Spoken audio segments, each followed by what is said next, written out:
xuất gia để bị đình tăng ôm lâu hệ bị na hi nên nuôi liam sa đơn na cả ghé kia cha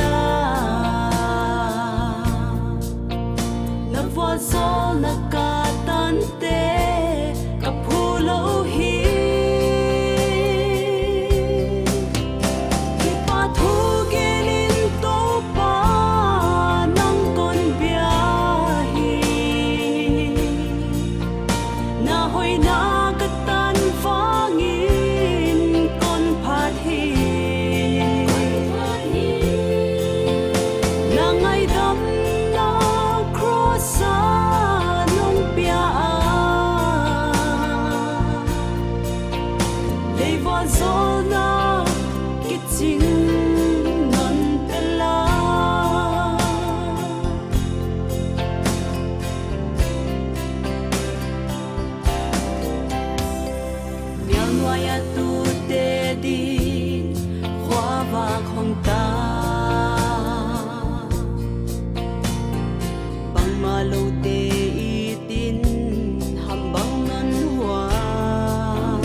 khô tua in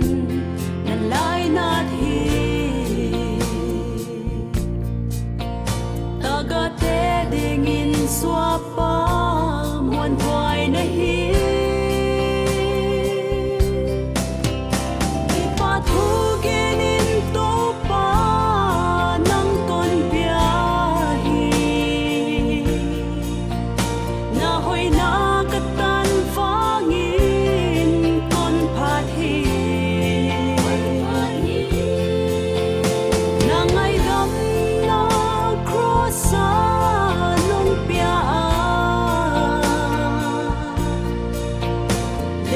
gió na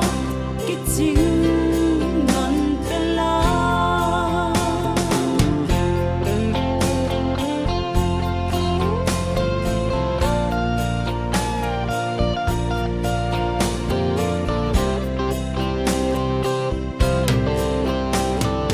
min nam khát suak ding in gam le non pia anyam te dom sangin nan khot tua hi gam le mi sa